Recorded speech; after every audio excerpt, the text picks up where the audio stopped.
Hello, friend.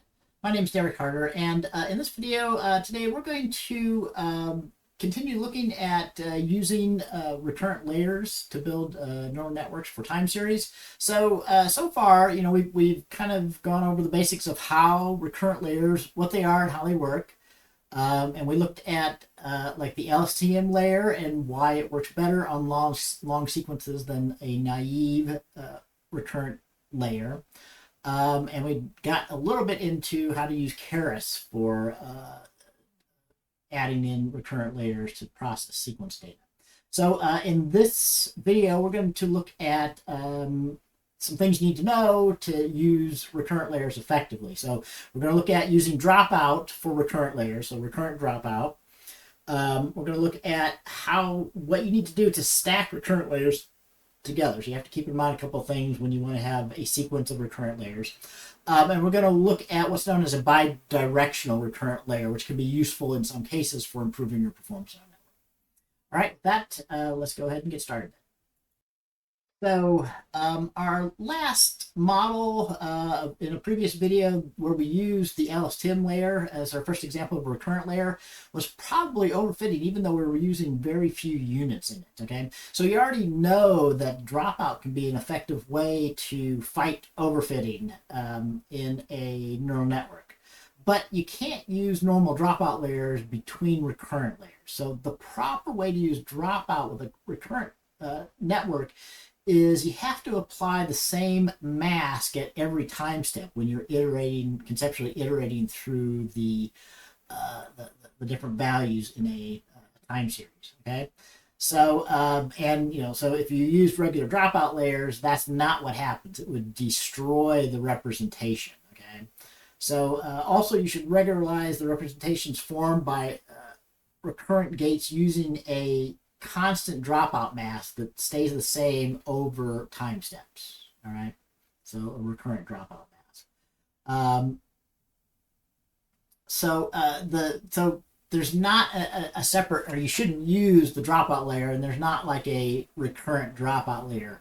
So the way it had to be implemented was there is dropout implemented in recurrent layers directly in them. So there's a parameter called dropout that you can specify if you want to add in dropout correctly for recurrent layers. Okay, so thanks to that, again, we can use that. That sometimes is a lot better than trying to get the right output size for recurrent layers. So using a dropout to get the right balance between overfitting and underfitting.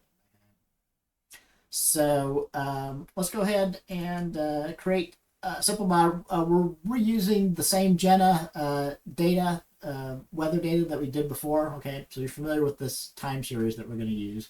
We'll again use an LSTM. We'll increase the size of the output from what we did the first time, but we'll introduce the dropout. Okay, so again, it's easy to use dropout for recurrent layers.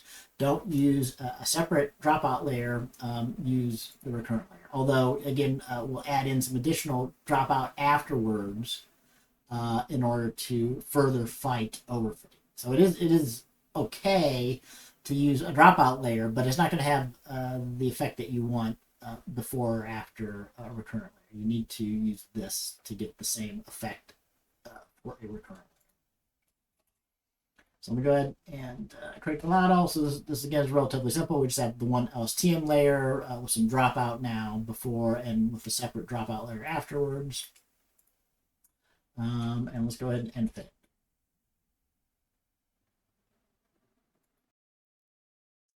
it. Okay, so when you're done training here, you'll probably notice that, let's go ahead and run our test, get the best model and see how it does in the test data. And let's go ahead and also plot our learning curves as usual. So, but you should find usually that this will, I was a little bit wrong in something I said before, that you'll usually get below 2.5 for the mean absolute error. So, and also it looks like, look at the validation loss, that it's not overfitting anymore, or at least not as bad as it was, right? So if you remember, the first time we did this with an LSTM, we had it with about 16, but no dropout. So just increasing this, but adding in some dropout throughout there in order to fight overfitting does give us a lot better of a result. Okay, so this is a definite improvement over some stuff we've seen before. Okay, so I'm not certain. We may not be overfitting anymore, maybe a little bit, although on the other hand, the training loss was still going down. So, I mean, that might argue that there's still, since training loss is going down, we still might be able to add more capacity. So get more representational capacity and get better performance here. So we could just add more output units for our one recurrent layer.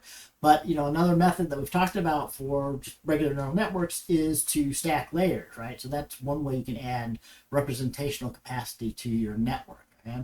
So the big caveat about this is if you are stacking recurrent layers, you have to return the full sequence, right? So, and you should understand why, right? Because if you don't return the full sequence, you don't have like a series data anymore. It's just the final output, but it's no longer a time series. So any layer except for possibly the last layer in a recurrent network, so any recurrent layer that's going to be followed by another recurrent layer needs to return the full sequence so that the other recurrent layers are getting sequence data. Okay, so just as a quick example, we'll continue like using recurrent dropout. Let's switch over to GRU just for a change here. So this is similar to the previous one, except we've switched to an GRU, so LSM, but we've got 2 instead of 1 now. But we're using kind of the same amount of dropout on these layers. Okay, so let me create that layer, and let's take a look at the summary real quick. So now we've got 2 GRU layers. So notice that the output, since we, I guess it should, so we're not returning the sequence to the final dropout layer, right? So, but we do return to this one. So the output from our first recurrent layer is still sequence data. So it still has a 3-dimensional tensor coming out of it. Okay. Let's go ahead and train that. Okay, once that finally finishes training, it might take a while. Let's go ahead and, you can kind of see what we're going to expect here, but let's evaluate it on the test data. Let's look at our learning curves as usual. So looking through here, the result is that you should see, remember our previous one with the LSTM layer with some dropout, got about 2.45 usually. So this one usually do a little bit more, maybe not impressively or significantly more, but a little bit more. You can kind of see it in some of the validations. It gets below 2.3 at places. So this was probably about the best validation loss, which is the model that we're loading here.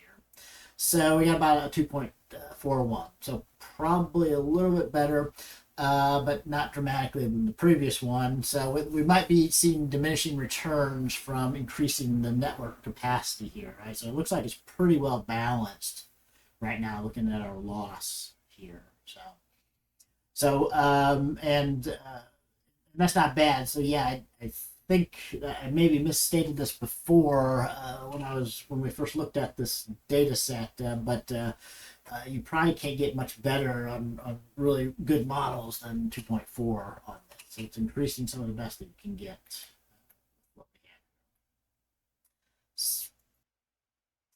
Okay, and then finally, let's look at using a bidirectional recurrent neural network.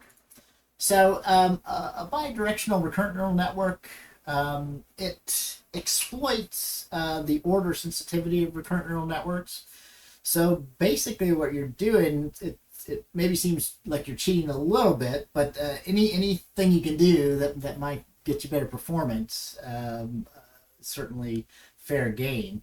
So we're basically going to use 2 recurrent neural networks in a bidirectional recurrent neural network, as the name might imply.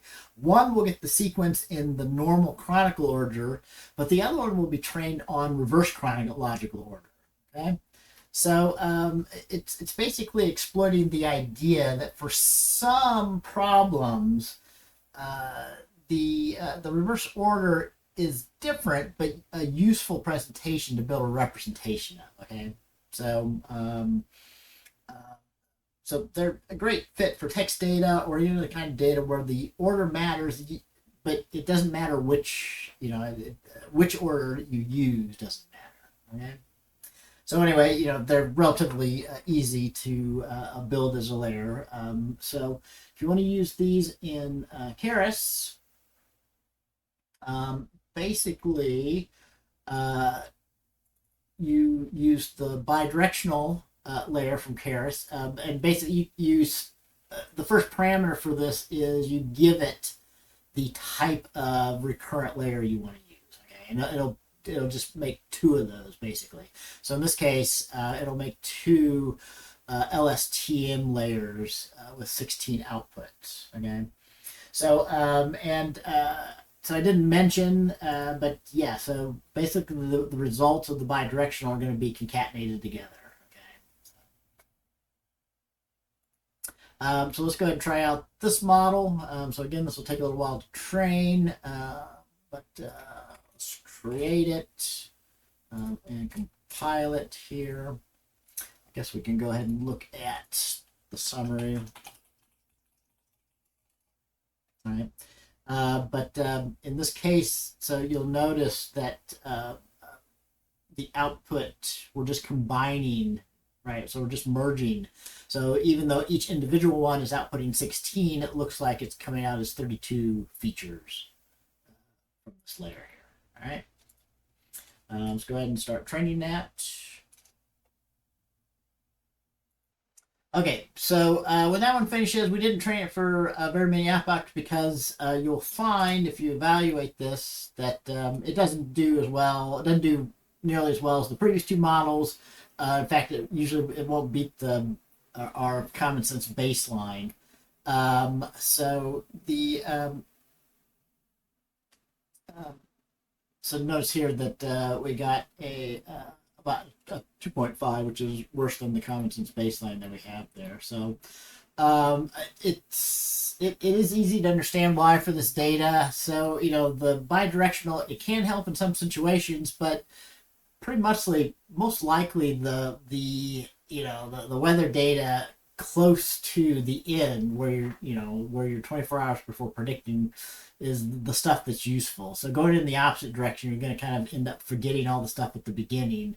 It'll be hard to make any predictions. So anyway, that's kind of the argument for this. But like I said, in some cases the bidirectional one can be useful. So yeah, if you're interested in this problem, I mean, there's many things you could try that improve this. So like the author said, so I was a little bit wrong about maybe what you could actually get with this for a really fine-tuned model. So 10% over the baseline would be something more like about 2.25 or so, right? So we were only getting maybe 2.4 degrees for our MAE. But you could adjust the number of units in your current layers. You could try on the head or the regressor on top of the model, try and make that a little bit more powerful. I might start with that, seeing how that has an effect. Another one is instead of 5 days, maybe making longer and shorter. I might be inclined to maybe try some shorter a bit because, again, that argument that it's really only the stuff that's the last day or two is probably much more important since your daily temperature can change quite a bit in 24, 48 hour period. So that might actually help. Having less data, you can get models that might be able to concentrate on what's the important stuff. Okay, so kind of a quick summary of the stuff that we just looked at. So we looked at some ways to properly use recurrent layers. So for one, of course, if you're using recurrent layers, you will have to regularize them in order to fight overfitting. So dropout is available, but you shouldn't use dropout layers, or at least you shouldn't. The dropout layers aren't really going to help with the regularizing your recurrent layer. So instead, dropout is built into the recurrent layer, so you should use the parameter, the recurrent dropout parameter, if you want to try out dropout for any of your recurrent layers. Okay? Stacking layers is possible, and an important thing you can do to increase the representational power of your recurrent neural network. But any layer that's going to be fed down into another recurrent layer has to return their full sequence. So you have to use the return sequences equals true parameter for that, or else you're not really passing on time series data anymore. So the recurrent layers won't do well with stuff that's not time series data. Finally, you can try out a bidirectional recurrent layer. So for some data types where it's a sequence and the sequence matters, but which sequence doesn't matter, can give you some positive effect on your performance. So yeah, and this is also kind of the end of our chapter on the introduction to using recurrent layers and time series. So a couple of other things to remember overall about this section. So, it is good to first establish a common sense baseline. So any type of machine learning modeling that you're doing, you want to have something in mind that's not a machine learning technique usually. So, if it's a skewed classification problem, and 90% of the data is a positive class, I should be able to get 90% by just always predicting the positive class. That type of a common sense baseline is always good to have when you're starting off a machine learning project. Try simple models before expensive ones. So don't jump into complex stuff. So this serves both the purpose of not wasting your time, but again, if you find that a simple model has pretty good performance, if you can't beat it, or if you don't get much or anything better with a more complex model, the complex model really isn't doing anything, right? So it doesn't have any explanative power unless it can really beat simple models that are performing. When you have data where order matters, like for time series data, recurrent networks are a great thing to use. They will easily outperform models that are just using dense layers. They're just flattening the data. So the two essential layers that you'll most likely be using are the long short-term memory, LSTM, and the GRU layer, which are available in Keras.